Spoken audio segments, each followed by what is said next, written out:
जैसा मैम ने बताया कि मैंने कैसे शुरुआत की या स्कूल में थोड़ा सा दिमाग में था, तो हाँ, स्कूल में थोड़ा सा कहीं सोचा था, कहीं शायद पढ़ लिया होगा, कहीं सुन लिया होगा कि नहीं आईएएस ऑफिसर नाम की कोई चीज़ होती है।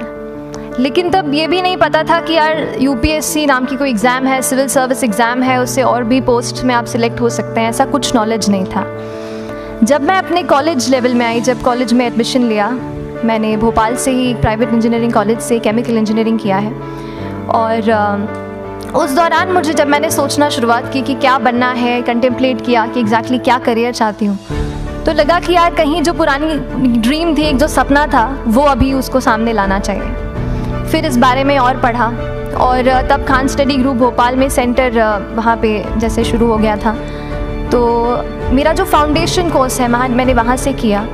और इस एग्ज़ाम के बारे में जो चीज़ें मुझे 1-2 साल में समझ में आई हैं, वो कुछ चीज़ें मैं आपसे शेयर करना चाहती हूँ। सबसे पहली चीज़ जो पहले जय और रचना हम दोनों बोल चुके हैं कि कंसिस्टेंसी।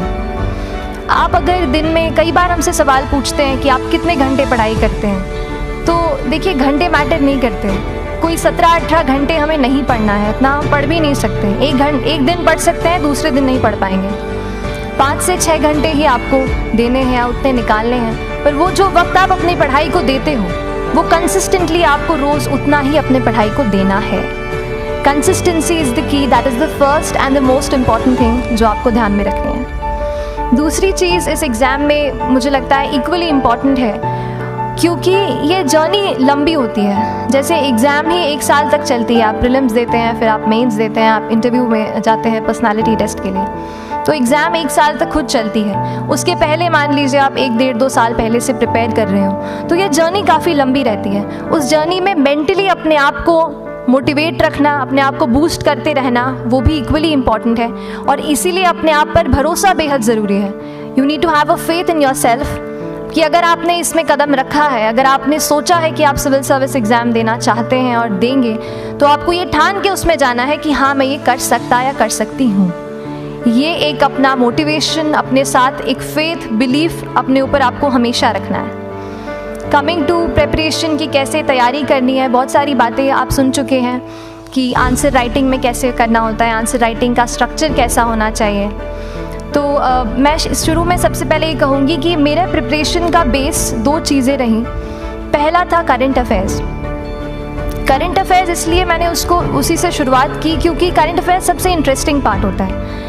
कई बार आपको हिस्ट्री कभी बोरिंग लगेगी, कई बार आपको लगेगा ज्योग्राफी इतना, कभी हर किसी के अपने अपने फेवरेट्स होते हैं। तो मुझे वो 2 सब्जेक्ट्स लगते थे कि यार इतना मन नहीं करता है, लेकिन न्यूज़पेपर्स और करंट अफेयर्स में जो भी नया चल रहा है वो मुझे हमेशा इंटरेस्टिंग लगता था। इंटरनेशनल रिलेशंस में क्या हो रहा है, क्या सोशल रियलिटीज़ हैं, कहाँ क्या हुआ, उसका क्या इम्पैक्ट पड़ेगा एडमिनिस्ट्रेशन पे और हमारी कंट्री पे, तो उसको आप अपना एक बेस बना सकते हो। आप करंट अफेयर्स बेस प्रिपरेशन कर सकते हैं, इसलिए भी क्योंकि अगर आप मेंस एग्ज़ाम देखेंगे तो काफ़ी डायनामिज्म आ गया है। केवल प्रीलिम्स में नहीं, बल्कि जनरल स्टडीज़ पेपर 2, पेपर 3 में भी आप देखेंगे कई सारे ऐसे सवाल हैं जो करंट इवेंट्स से इंस्पायर्ड होते हैं, उन पे बेस्ड रहते हैं। तो जब आप न्यूज़पेपर बेस्ड, करंट बेस्ड पढ़ाई करते हैं तो वो आपका प्रिपरेशन वहाँ से भी कवर हो सकता है। दूसरी जो चीज़ मैंने जिस पे बहुत फोकस किया वो थी आंसर राइटिंग। तो आंसर राइटिंग का, जैसे खान सर बता रहे थे कि आंसर राइटिंग की प्रैक्टिस बहुत की, तो उसके पीछे मेरा ये था कि जब मैं हमेशा प्रीलिम्स का कोई भी पेपर टेस्ट देती थी, हम मॉक टेस्ट देते हैं, तो मॉक टेस्ट देती थी तो हमेशा मेरे मार्क्स करीब 90 to 110, 120, इससे ऊपर मेरे कभी मार्क्स नहीं जाते थे। तो मुझे हमेशा ये डर था कि यार प्रीलिम्स में कहीं मेरा कुछ, क्योंकि कट ऑफ भी इसी कुछ रेंज में जाता है, तो हमेशा लगता था कि यार कुछ गड़बड़ यहाँ ना हो जाए। लेकिन जब मैंने आंसर राइटिंग की और मेंस एग्ज़ाम के बारे में जाना, तब मुझे लगा कि आंसर राइटिंग एक ऐसी चीज़ है, मेंस एक ऐसा फेज़ है सिविल सर्विस एग्ज़ाम का जहाँ पे आप अच्छे से तैयारी कर सकते हैं। And if you have written the answers, if you know कि you have covered the points well, if you have included उसमें कुछ आपने facts, international reports, government schemes, आपने कुछ ऐसे उसमें सॉल्व भी डाला है, तो जो रिज़ल्ट आएगा वो सेटिस्फैक्ट्री ही आएगा, अच्छा ही आएगा। तो मेंस एक ऐसा पार्ट है जिस पे आप काफ़ी बैंक ऑन कर सकते हो। मैं जब पर्सनालिटी टेस्ट भी मैंने दिया, तो इस बार भी आप नंबर्स देखेंगे तो आसपास की रैंक के हिसाब से मेरे नंबर्स उसमें कम हैं, लेकिन it is just the general studies and the answer writing part, जो मेंस के जो वो है मार्क्स हैं या मेंस का जो एक फैक्टर रहा, वो मेरे लिए सबसे ज़्यादा इंपॉर्टेंट डिसाइडिंग फैक्टर रहा है। तो अपना एक्सपीरियंस यही बताऊंगी कि आंसर राइटिंग पे आप विशेष फोकस कीजिए। जैसा स्ट्रक्चर आपको बता ही चुके हैं कि इंट्रोडक्शन में कैसे आपको शॉर्ट रखना है, बॉडी एंड देन कंक्लूजन, उसमें छोटी चीज़ जैसे मैं अभी मेंशन कर रही थी, आप एक इंश्योर कीजिए कि देखिए जो भी एग्जामिनर आपकी कॉपी चेक कर रहे हैं वो दिन में 10, 15, 20 कॉपीज़ चेक कर रहे हैं, तो उन सब से आपको अलग कैसे आप अपनी कॉपी दिखा सकते हो, ये चीज़ आपका प्रेजेंटेशन और आप जिस तरीके से आंसर लिखते हो कंटेंट को, वो मैटर करेगा। आप इंश्योर कर सकते हैं कि आपके आंसर में कुछ फैक्ट्स, गवर्नमेंट की स्कीम्स, कुछ कमिटीज़ बैठती हैं, जैसे एक प्रिवेसी पे justice BN Shri Krishna committee की रिपोर्ट आई है, तो आप मान लीजिए आपको कोई प्रिवेसी पे सवाल आ गया तो आपने उन कमेटी का नाम कोट कर दिया। ऐसे बहुत सारी कमिटीज़ होती हैं। कुछ इंटरनेशनल रिपोर्ट्स आते हैं, वो आप उनको इनके बारे में लिख सकते हैं। इंडिया का मैप आप बना सकते हैं। मैंने सीख लिया था कि 10-15 सेकेंड्स में कैसे जल्दी से मैप बनाना है और उस पर कैसे पॉइंट कुछ करना है, कुछ लोकेट करना है। तो ये कुछ ऐसी चीज़ें हैं जो आपके आंसर्स को एनरिच करेंगी और प्रेजेंटेबल बनाएंगी। तो इस तरीके से आंसर्स पे जैसे हम क्लास करते हैं, लेकिन उसके साथ साथ आपको ये कोशिश करनी है कि 1 से 2 आंसर पर डे आपको ज़रूर लिखने ही लिखने, apart from the test series that you are doing. Answer writing से 2-3 चीज़ें होती हैं, ना केवल हमारी एक लिखने का हमें समझ आता है हम क्या लिखते हैं कैसा है, पर हमारा कॉम्प्रिहेंशन भी इम्प्रूव होता है। हमें कितना समझ में आया वो भी हमें खुद समझ आता है जब हम आंसर्स लिखते हैं। और इसीलिए आंसर राइटिंग पे आप फोकस कीजिए, 1 से 2 आंसर ज़रूर लिखिए। और आंसर राइटिंग के बाद the third pillar of my preparation जो काफ़ी इंपॉर्टेंट जिसने रोल प्ले किया, that was tests and test series and mocks. देखिए हम पढ़ रहे हैं यहाँ पर, I also come to the point कि हम कैसे दिल्ली, भोपाल और इंदौर में प्रिपेयर करके बिना दिल्ली जाए हम कैसे कर सकते हैं, आई कम टू दैट पॉइंट। पर उसके पहले टेस्ट की थोड़ी बात कर लेती हूँ कि टेस्ट देना क्यों ज़रूरी है। हम ये जो एग्ज़ाम दे रहे हैं सिविल सर्विस की, एक ऑल इंडिया लेवल एग्ज़ाम है and this cut throat competition.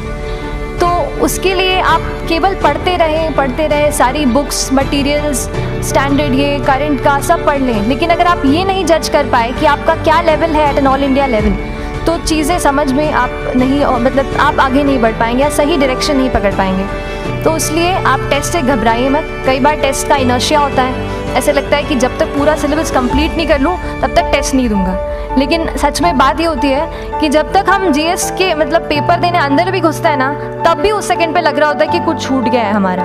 तो ये चीज़ होगी ही, इसीलिए ये मैं कभी मत सोचिए कि जब तक पूरा सिलेबस नहीं कर लूँ टेस्ट नहीं दूंगा।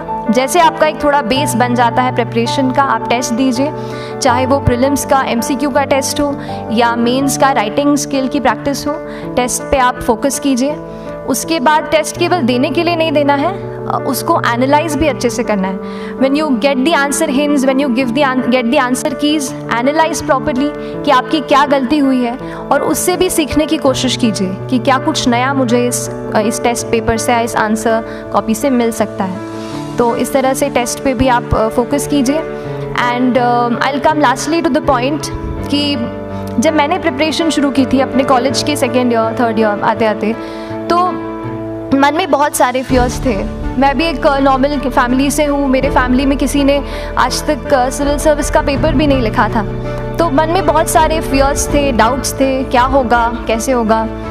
तो हो सकता है आपके मन में भी ऐसा हो। और हम जैसे यहाँ रहते हैं, हम सोचते हैं कि दिल्ली जाना तो सबसे ज़रूरी है, उसके बिना तो ये एग्ज़ाम हो ही नहीं सकती। तो उस पर मैं एक चीज़ बताना चाहूँगी कि जैसे KSG जैसे इंस्टीट्यूट हैं, जो फैकल्टी भी हमें वही मिलती है जो दिल्ली में पढ़ा रहे हैं, तो ये एक बहुत पॉजिटिव पॉइंट है कि क्वालिटी का कोई दिक्कत नहीं आएगी। बस एक चीज़ है, आप ज्वाइन करते हैं class, that will only provide you a direction. वो आपका रास्ता दिखा सकते हैं आपको कि इस रास्ते पर आपको चलना है, लेकिन चलना उस रास्ते पे आपको खुद है। You have to work on your own. कभी ये मत सोचिए कि मैं वहाँ नहीं जा पा रहा हूँ तो नहीं हो सकता, यहाँ है, तो हम एक्सक्यूज़ेस बनाते हैं। कई बार चैलेंजेस आते हैं। तो मैंने कॉलेज के साथ प्रिपरेशन की, तो उसमें भी काफ़ी दिक्कत आती थी। कभी कभार कॉलेज की एग्ज़ाम होती थी तो इसमें मैं अपना उतना वक्त नहीं दे पाती थी। तो उस मोमेंट पे फिर प्लानिंग ने मुझे बहुत हेल्प किया कि हम किस तरीके से अपने कॉलेज के एग्ज़ाम के लिए प्लान कर लें।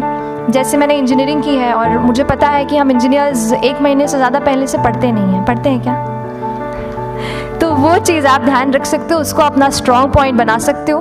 1 से 1.5 महीना जब exam is approaching, I use to plan my entire syllabus का प्रिंट आउट निकाल के I use to make my notes, उस तरीके से उसको मैं उसको संभाल लेती थी। तो whenever you are managing those things together, focus on planning, किस तरीके से आप एक माइक्रो प्लान बनाएं, अपना डेली एक प्लान बनाएं, वीकली टारगेट सेट करें और एक ब्रॉड विजन दिमाग में रखें कि ब्रॉडली आप मंथ्स में क्या कवर करने वाले हैं। अगर आप प्लानिंग अच्छे से करते हैं तो ज़्यादातर पोर्शन आपका वहीं से कवर हो जाता है, और जब आप टारगेट्स बनाते हैं, उनको टिक करते हैं, तो एक सेंस ऑफ कंप्लीशन भी आपको मिलता है कि yes I am on the right path और मैं सही जा रहा हूँ या जा रही हूँ। तो इस तरीके से प्लानिंग पे भी इक्वली फोकस कीजिए। एंड बस यही सिंगल बिगेस्ट मैसेज मेरी तरफ से यही रहेगा कि आपने अगर ठान लिया है, अगर आप सोचते हैं कि आप एग्ज़ाम क्रैक कर सकते हैं, तो आपको रोकने वाला और कोई नहीं, आप खुद ही हो सकते हैं। तो खुद आप अपनी रुकावट कभी मत बनिए, एक्सक्यूज़ेस मत बनाइए। ऑब्स्टिकल ज़रूर आएंगे, उन्हें आपको चैलेंज करना है। Challenges are meant to be challenged. तो सही तरीके से अपने ऑब्स्टिकल्स को हैंडल कीजिए, और इस एग्ज़ाम में अगर आप सही स्ट्रैटेजी रखते हैं तो आप अपने एक अटैम्प्ट में ही इसको क्रैक कर सकते हैं। एंड एनीवेज, आप जो भी अटैम्प्ट नेक्स्ट रखते हैं, दिल में यही रखिएगा कि जो ये मेरा नेक्स्ट अटैम्प्ट होने वाला है, ये मेरा बेस्ट अटैम्प्ट होने वाला है। कभी भी इस एग्ज़ाम को हाफ हार्टेडली मत दीजिए कि चलो देख के देखता हूँ कैसा है पैटर्न का एग्ज़ाम का। अगर एग्ज़ाम का पैटर्न देखना है ना, तो घर पे 3 घंटा टाइम लगा के एग्ज़ाम दे दो, बस केवल पैटर्न देखने के लिए एग्ज़ाम अटैम्प्ट मत कीजिए। जब आप एग्जामिनेशन हॉल में जा रहे हैं या कोई अटैम्प्ट आपने सेट किया है, तो अपना सब कुछ उस एग्ज़ाम को दीजिए, अपना टाइम, एनर्जी, फोकस, जितना भी करेक्ट आप उसमें पॉजिटिविटी डाल सकते हैं उसको दीजिए, एंड पूरी तैयारी के साथ ही इस पेपर को दीजिए, and I am sure that you will succeed.